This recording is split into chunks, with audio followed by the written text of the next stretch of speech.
Hello, Dr. Rav Michael Leitman. Hello, Arkady. Could call this program by different names.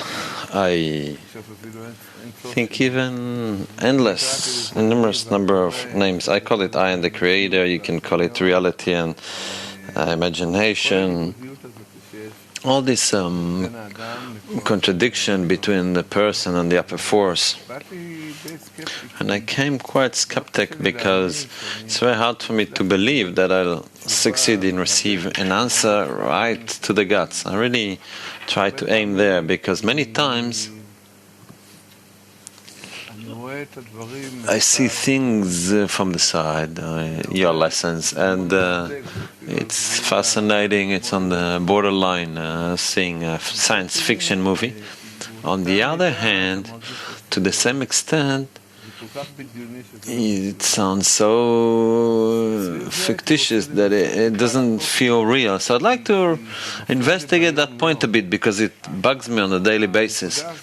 The point is how much he, or I don't know how to call him, is involved in my actions, in my reality, in my moods, how much I need to follow him or resist him, how much I need to understand what hints he give me. And this is what I wanted to talk. Well, let's continue.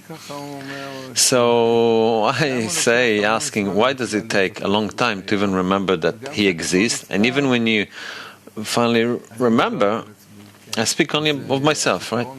So the memory comes with a very big doubt, because indeed it doesn't exist.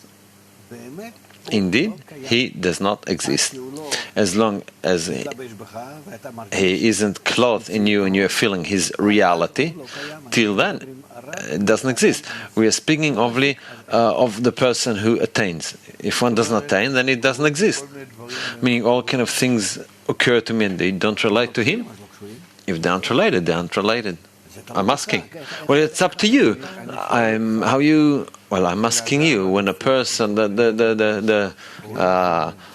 screwed up person, all kind of things happening. I don't even want to say illnesses too or moods. Today I get up and I decide to do something. What happens to you is most certainly according to the plan of creation towards the person Arkady and from the upper force that governs and manages the entire process. There's nothing that doesn't come from his hand. Yes. What is the path? I don't even look at what I wrote. What is the accurate path to realize that confidence that you express, that it's all come from him, as if one is given an opportunity to get closer to the solution, and the solution is to discover that upper force. Around that, it's nonsense. The main thing is to discover it. Once discovering it, you're discovering the plan, the path, the operation, all the cases, everything. All in all, it is called the Creator. It's not a certain reality and a certain personality or being. Rather, it is knowledge that clothed in you over the entire creation.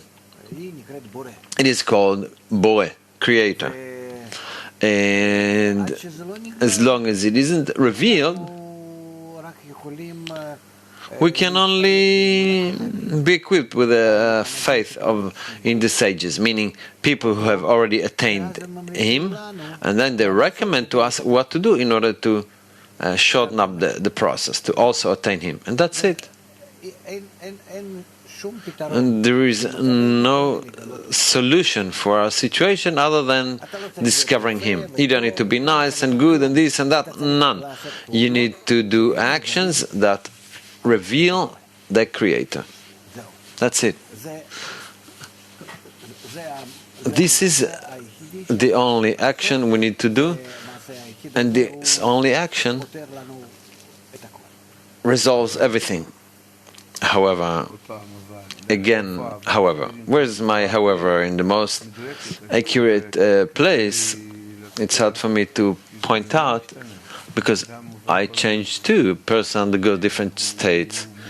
is giving birth to kids, one goes to the army, one experiences all kind of things in life.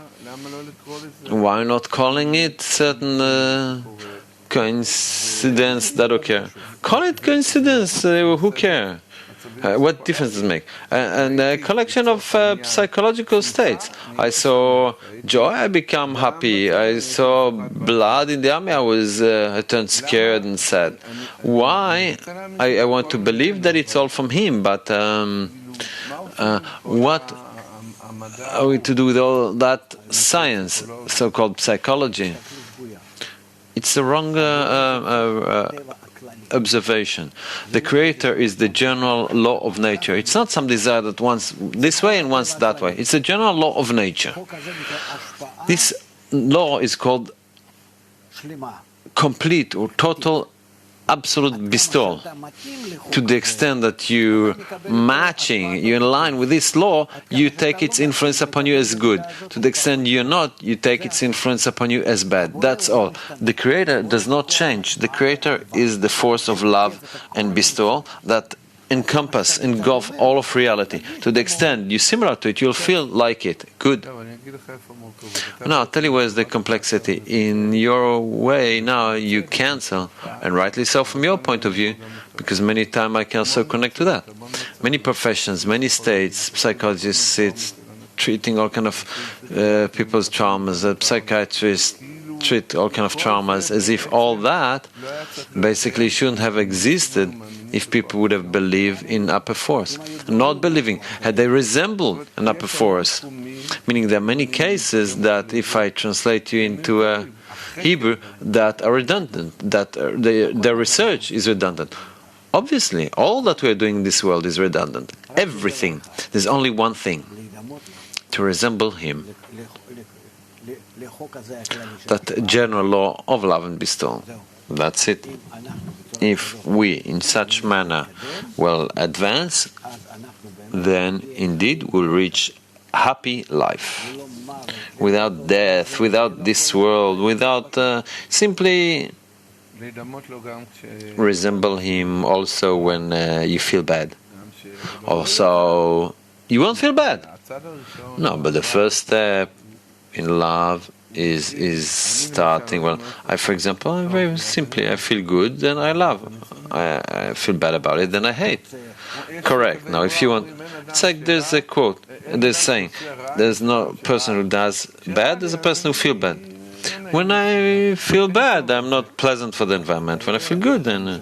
No, but you know from your life that inevitably, even if you feel bad, you need to do, nevertheless, from that state, few actions in order to reach the good, so you need to do it. The wisdom of Kabbalah teaches us how to reach from the sensation of bad to the sensation of good.